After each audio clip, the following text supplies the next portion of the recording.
Mounting these little picture frame holders to the back of my lake maps is pretty tough.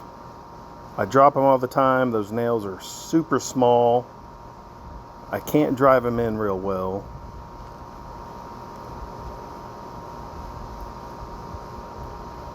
So what I started doing was using a pair of needle nose pliers and holding the nail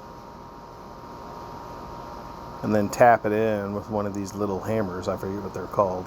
If you know what that hammer is called, let me know. Thanks for watching. Let me know if this helps.